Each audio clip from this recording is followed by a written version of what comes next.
Conductors and insulators. Next point from the current electricity. We have learned about the resistance to an electric current.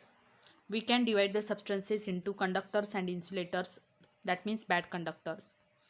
तर विद्यार्थ्यांना आपण resistance to an electric current अभ्यासलेला आहे. What is resistance to an electric current? During the flow of electrons through the conducting wire, these electrons collide on the ions or other electrons in their path, so that it makes hindrance or obstacle during the path of an electric current. So this is known as resistance.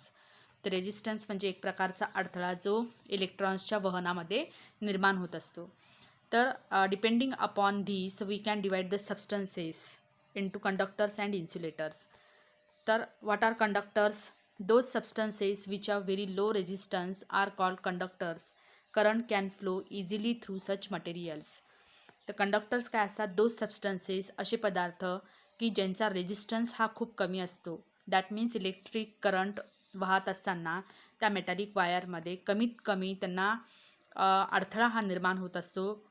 That means low resistance असतो. अशा पदार्थांना आपण conductors असे म्हणतो.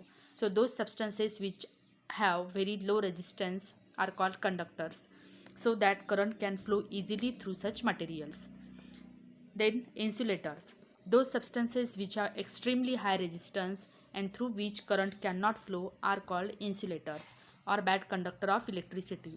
असे पदार्थ की ज्यांचा रोध हा खूप जास्त असतो, त्यांची रेजिस्टिव्हिटी हाय रेजिस्टन्स असतो, त्यामुळे इलेक्ट्रिक करंट फ्लो होत असताना खूप अडथळा त्या ठिकाणी येत असतो. So that electric current can not flow easily through such materials.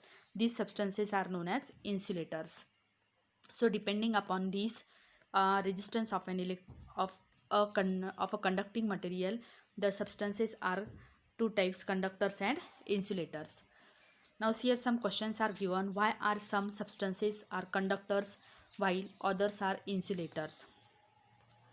See here student, conductors, wires and other metals object have atoms that allow the flow of electricity, that means copper, gold, aluminum and steel. आता या ठिकाणी question काय आहे की why are some substances are conductors while others are insulator. काही substances conductors असतात आणि काही हे इन्सुलेटर्स असतात. असं का? तर कंडक्टर असण्यासाठी आपल्याला माहिती आहे की इलेक्ट्रिसिटी म्हणजेच फ्लो ऑफ इलेक्ट्रॉन्स, आणि कोणते इलेक्ट्रॉन्स फ्लो होतात? जे आउटरमोस्ट शेलमध्ये फ्री इलेक्ट्रॉन्स ज्याला आपण म्हणतो तेच फ्लो होत असतात. The flow of this free electrons non as electric current.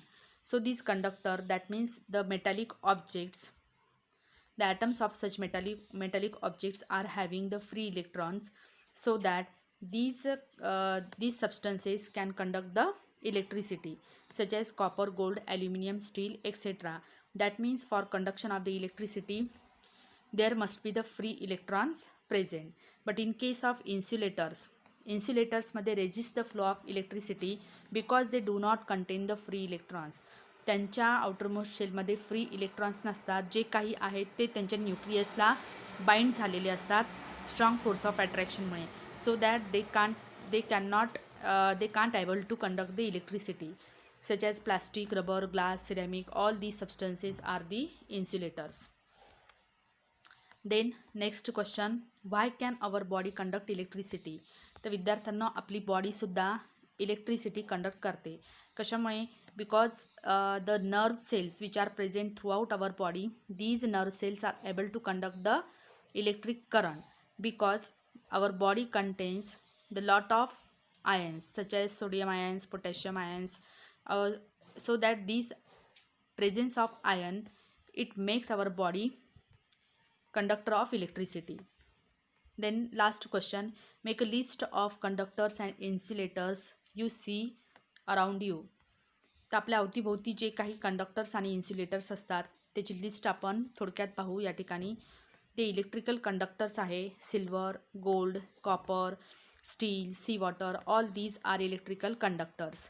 while insulators, that means bad conductor of electricity, rubber, glass, oil, diamond, dry wood, all these are insulators because they do not conduct electricity, but these substances are able to conduct electricity, so these are all electrical conductors.